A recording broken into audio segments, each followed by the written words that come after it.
Daredevil and Punisher. Two Marvel heroes that have a TV show. Two Marvel TV shows that I have not seen yet. I don't know why.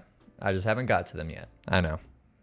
I'm behind. These two heroes, or I guess one is an anti-hero, have movies that came out in the early 2000s and even some more after that. And here recently on the channel, I have been running through these old superhero movies. It's a drug to me, and at this point it's becoming a problem, quite frankly. Please help. I haven't done a which is better video in quite a while, so I figured why not do one on this topic since I've been having this kick recently. So with that being said, without further ado, let's get into it.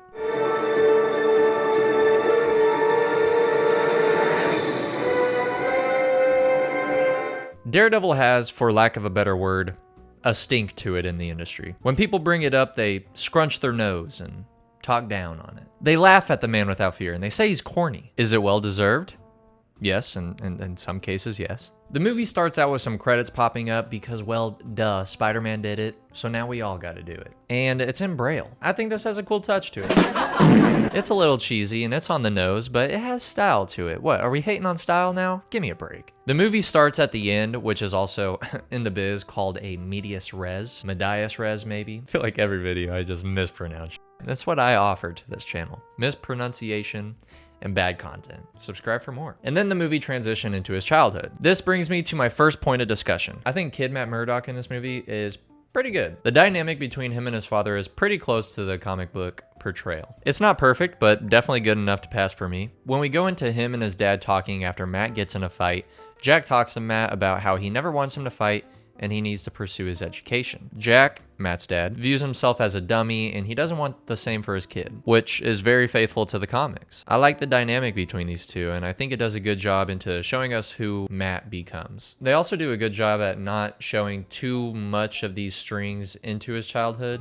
throughout the movie. We understand why Matt became a lawyer, we understand why Matt loved his dad so much, and we understand why Matt fights people. Then we don't see any more of the past. I think that this is enough and I'm happy that they didn't overdo it, because trust me, a lot of movies overdo it. However, with that being said, and let me just say this as well, I don't really like how far we jump into the future. I think the actual origin of the Daredevil persona is very needed in his story. In Daredevil Yellow, they show a lot of why he becomes and how he became the Daredevil, and they kept it simple, which is why it did so good. Normally, I don't like origin stories too much, in films specifically, as they typically spend too much time on it. But in the case of Daredevil, I think it really drives his story. Daredevil didn't have a tragic event happen to him, and then immediately he decides that he's gonna fight crime now for the rest of his life. There's many more layers to it, baby. But anyways, let me continue. Jack has a big fight coming up and he is told to take a fall by the man who pretty much control how everything happens, the big dog. Jack during the fight gets to the final stretch and refuses to go down,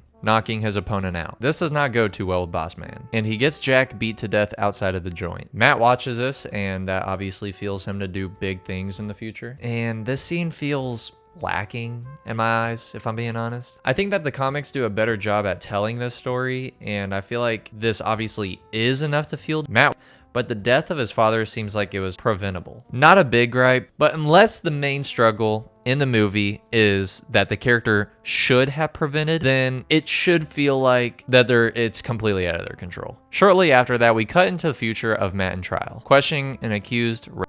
Matt can sense that the man is lying due to his heart rate when he lies, kind of like Toph in Avatar, but the judge doesn't know this. Obviously, that wouldn't hold in the court of law, but it definitely helps Matt. The man eventually is found not guilty. This doesn't go well with Matt, so he seeks to do what the court couldn't and bring this man to justice. We see our first fight scenes and suit in action at this point, and man, I must say, the action scenes are all right, but this suit, man, I mean, the suit is god-awful. Ben Affleck is a little too bulky in my opinion, which is why he kind of plays the role of Batman better than Daredevil. He's just a stocky guy, but not even just that, the suit alone is just bad. It's a leather jacket and leather pants, not a suit. It just doesn't look good. I feel like the action scenes could have been a lot better, but They aren't the worst. I kind of wish they played a lot more into the blind role a little bit. I like when we see what he sees. The thing that works with Toph is that we see her adapt her fighting style to give her the one-up. But there's literally some scenes that just doesn't make sense in Daredevil. I understand his senses are heightened, but there comes to a point where he's even defying his own ability range. Daredevil ends up killing the man who harassed the woman, and then he leaves a DD sign in gas. Why would he do this?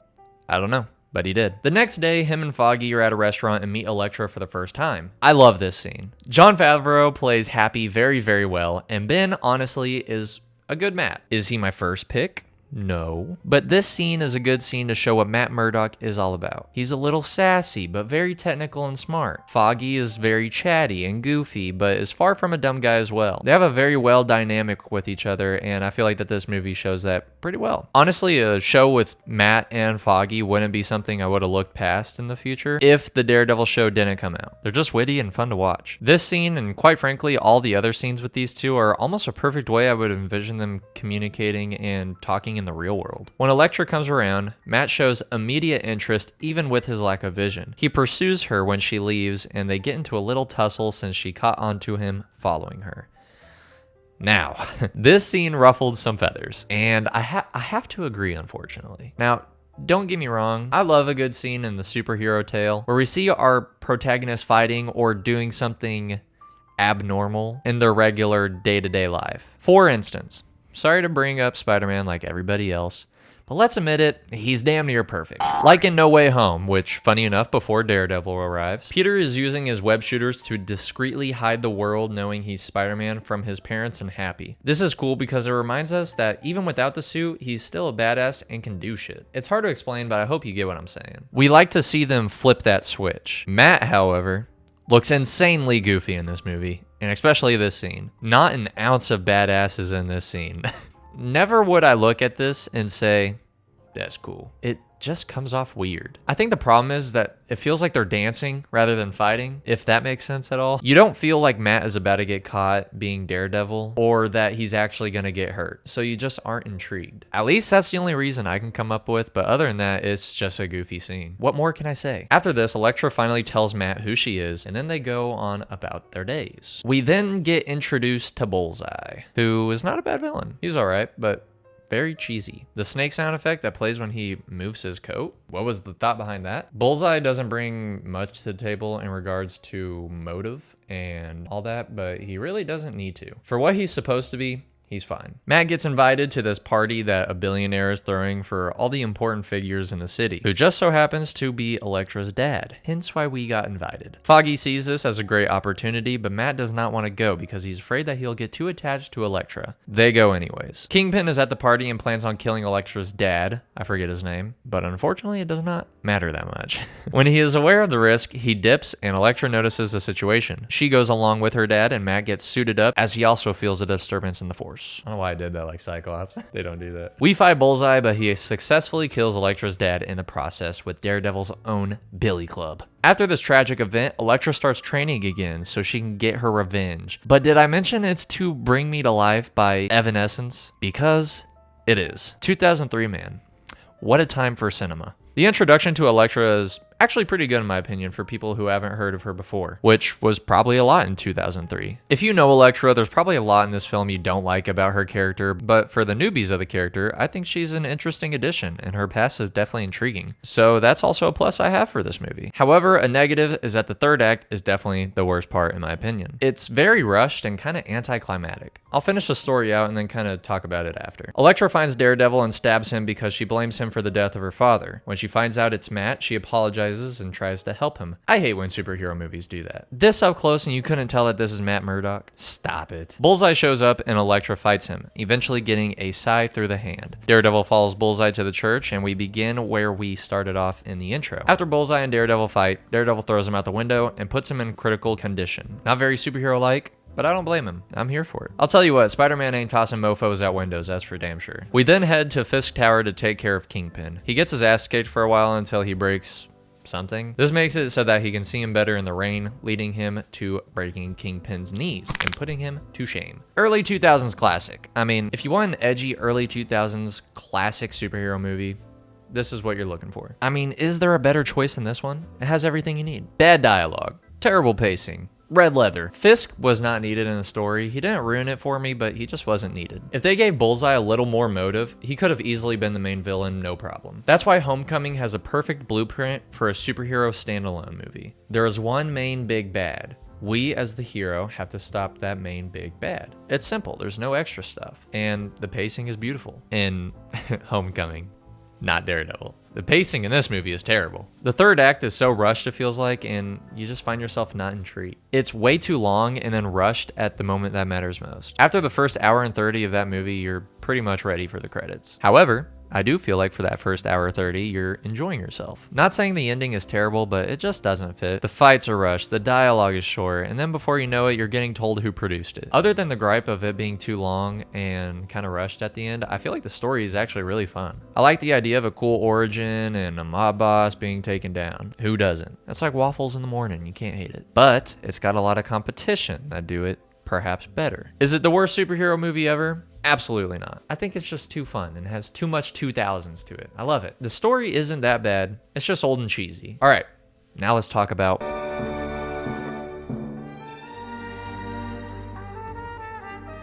Punisher starts off with an illegal firearm deal. Mickey and Joe are the ones buying the guns from the surfer bro mob boss when suddenly things do not go as planned. When things go south, Joe and Surfer Bro are shot dead and Mickey is the only witness. When they take the bodies to the morgue, or wherever they deal with immediate dead bodies, Frank Castle emerges out of the body bag and takes off his protective gear and wires. Question number 1. Did he have to ride all the way in the body bag? I mean, I feel like it would be pretty hard to breathe. Question number 2. Is this not entrapment? Now listen, I know there's many ways to go about an investigation without it being classified as entrapment, even though it may seem like it. For instance, sting operations often are looked at as entrapment, like in the To Catch a Predator episodes. They say they're illegal stuff and then show up willingly rather than a random Joe in the heat of the moment not knowing really what's going on. I understand. But just something I thought of off the rip. Frank goes to his wife and kids after having a retirement surprise party at work and is ready to go on a vacation to Puerto Rico. Mickey, however, damn near dies because boss man John Travolta sees Mickey as the reason Joe, his son, passed away. Instead of killing him, he hires Mickey to work outside of his nightclub. While Frank goes on his trip, John Travolta, aka Howard Saint, wants to know everything about the man who got his son killed, that man being Frank Castle. Frank Casserole. Multiverse. Alright, anyway. They do end up finding everything about him and even where he's at right now. When asked what the next step of action should be after the funeral of their son, Howard and his wife Livia decide on sending people to Puerto Rico and having his entire family killed. This whole time while we're getting this information, the movie cuts back and forth from Frank and Howard, and I think it's done really well. I like how they show the side effects of the case, both negative and positive, and how it weighs on both of the parties differently. It was simply just another day on the job for Frank, and then a tragic event for Howard. Sure, he probably isn't the best guy in the world, but he still lost someone who ultimately didn't have to die. They pace it very nicely and show us exactly what we need to know without dragging ass. So, appreciate it. Frank's wife and son are out on the beach until they hear a gunshot. While this happened, Frank's dad was showing him his old weapons, which came in handy when the firearm in the distance went off. We get an action sequence of the fight, ultimately leaving everybody dead.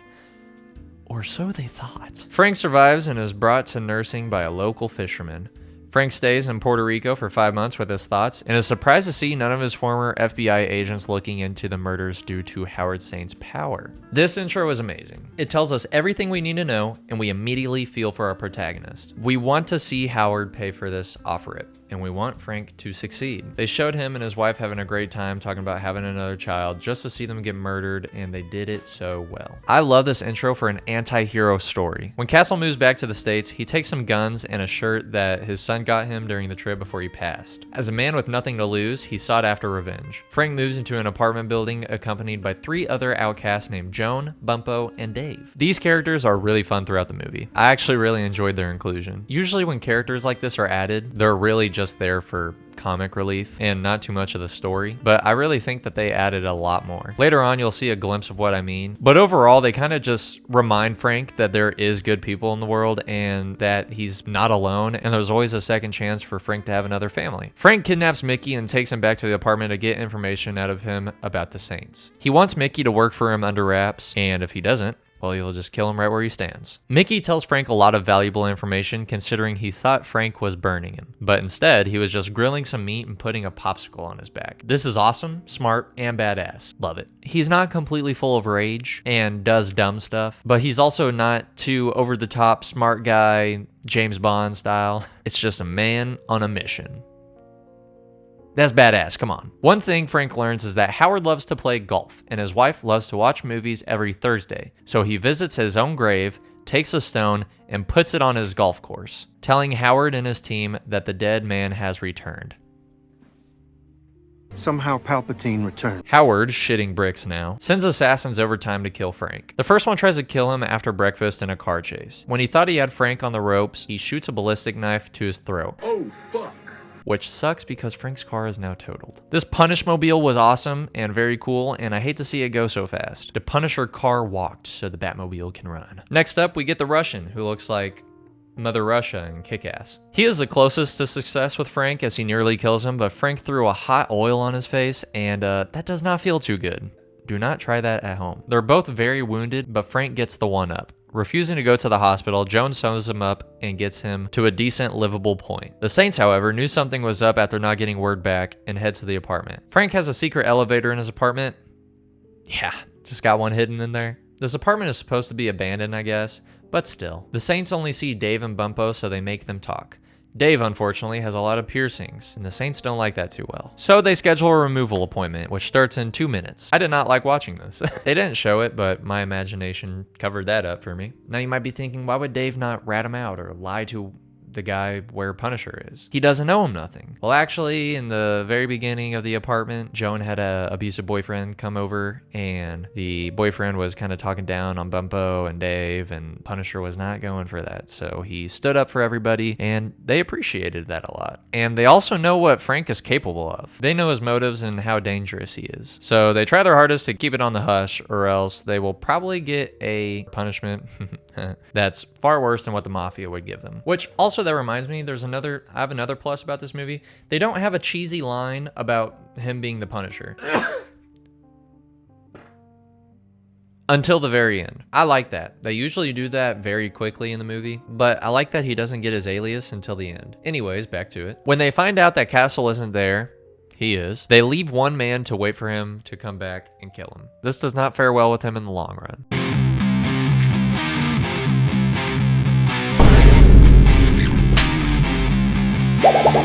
Frank then starts playing messy. He found out earlier that Glass is a gay man, one of the henchmen. With this information and photo proof, he sneaks into Livia Saint's car while she's in the movies and uses a voice modulator over the phone. Such a cool feat in cars back then. Bring the car phone back. Come on. Don't really, but like, it'd be cool. He says, meet at this location or else I'm telling your boss that you kiss dudes, which apparently he really does not want to happen. Frank then parks Olivia's car at that same very spot, leaving her to get a ticket. While this happens, he drops off a pair of her earrings in Glass's bed. Remember, the guy that does not want exposed. And Saint later gets told about the ticket. He finds out where the car was before it was returned to its original location and puts 2 and 2 together. Saint goes to Glass's house, finding the earrings. They should not be there.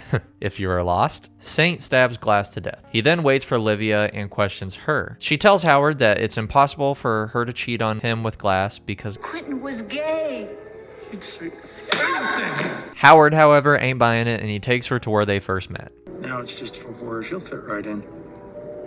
When they get out of the car, he tosses her over a bridge and a train runs her over. Frank then pulls up to the club like, what up, I got a revenge plot. Terrible joke, I'm sorry. He kills every man of Howard's mob in very cool ways. Felt like a Hitman game. One very notable one was Howard's son, his last son, not the dead one, the other one, still alive. He put a bomb in his hand that was elevated because he had like stuff on him and he was like trapped like that. So he put a bomb in his hand, wired it around something else, and the bomb was 8 pounds heavy. So, you know, holding 8 pounds fully extended, that gets tiring after a while. And once he drops it, very cool, very cruel, and very, may I say, savage.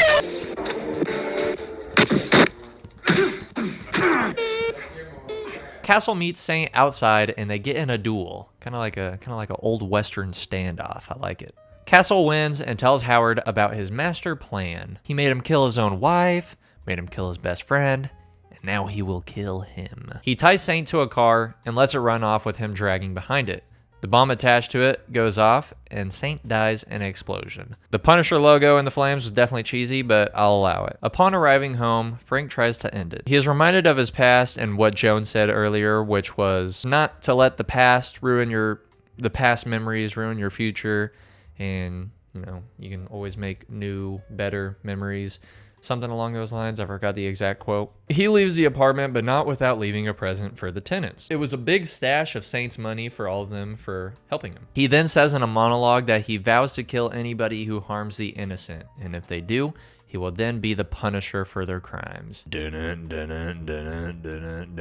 What a good movie. I'm intrigued into what he does next. I want to see who the next big bad is. I'm excited. I will definitely be returning to the Punisher series. This movie is a feel-good revenge movie at its best. I like how it all plays out. There's twists in there. There's action. There's suspense. I love it. I also like how he left the money for the tenants. They deserved it. Everything played out nice, and I feel like it was worthy of my time. I'm happy I watched this movie. Characters in both movies are great. I think that Foggy, Matt, and Elektra are a cool group of characters that I wouldn't mind seeing more of. But Frank Castle, the Saints mob, and the neighbors at the apartment are just fun and intriguing to watch. Foggy and Matt have a good dynamic and whatnot, but Ben really isn't my top pick for Daredevil, and we don't see too much of them all just being intriguing characters that push the story, if that makes sense. When you watch Punisher, you're along with Frank on this ride. And you want to see him make these bastards pay. And it's fun. So yeah, Punisher wins here. The writing in Daredevil isn't the worst, but I can definitely see the debate of it being schlocky and cheesy. I can tolerate it, but The Punisher isn't something I have to tolerate. It's just a good movie. Is there cheesiness? Sure, but it really isn't a superhero movie. It's just a good revenge action movie that happens to have a story from the comics. I think the pacing is miles better in Punisher as well. The ending of Daredevil is rushed and it feels weird, while the ending of Punisher actually feels like I watched a movie building up to it. I kind of just went over this, but you may read this and think, oh, Punisher wins. But being a corny superheroes 2000s movie is not a bad thing. It's its own genre at this point, and I love it. Daredevil walks here because Punisher doesn't scratch that itch of a superhero movie. It's a cool and fun movie to watch, but Daredevil is cheesy, and it is 2000s core just shoved into your mouth. And sometimes, isn't that all we need in life? Daredevil, easy, next. I feel like I don't have to spend too much time on this one. Punisher is a good story and you stay intrigued. Daredevil isn't a bad story, but you lose interest after a while. The ending to Daredevil is pretty average. I don't hate it, but I don't leave with much of anything after. And there's an after credit scene. That's 2 chances. Punisher leaves me wanting another movie, and I'm excited to see what he brings to the table next. Who's gonna test his gangster? Find out next week on. I don't know, I feel like you guys can also agree with that. Now, obviously, Punisher is the better film, but that does not mean Daredevil is bad. I'm not falling into that bandwagon. I like Daredevil. Some may even say too much. I can watch it again and not be sad about it. Well, that's pretty much... That's all she wrote. That's pretty much all I got today. Let me know what you guys think about these 2 movies. I really did not think Punisher would be that good. If you made it this far, tell me, what you think about Punisher. Tell me what you think about Daredevil. First time you watched it, what was your opinion? I love reading those comments, not comics. It makes my day. I would say Daredevil. So if 50's average, I would say it's like middle of the road. I'm gonna give Daredevil a 63. I feel like it's pretty middle of the road. I think that's a fair rating for it. I'm gonna give Punisher a 72. Peace.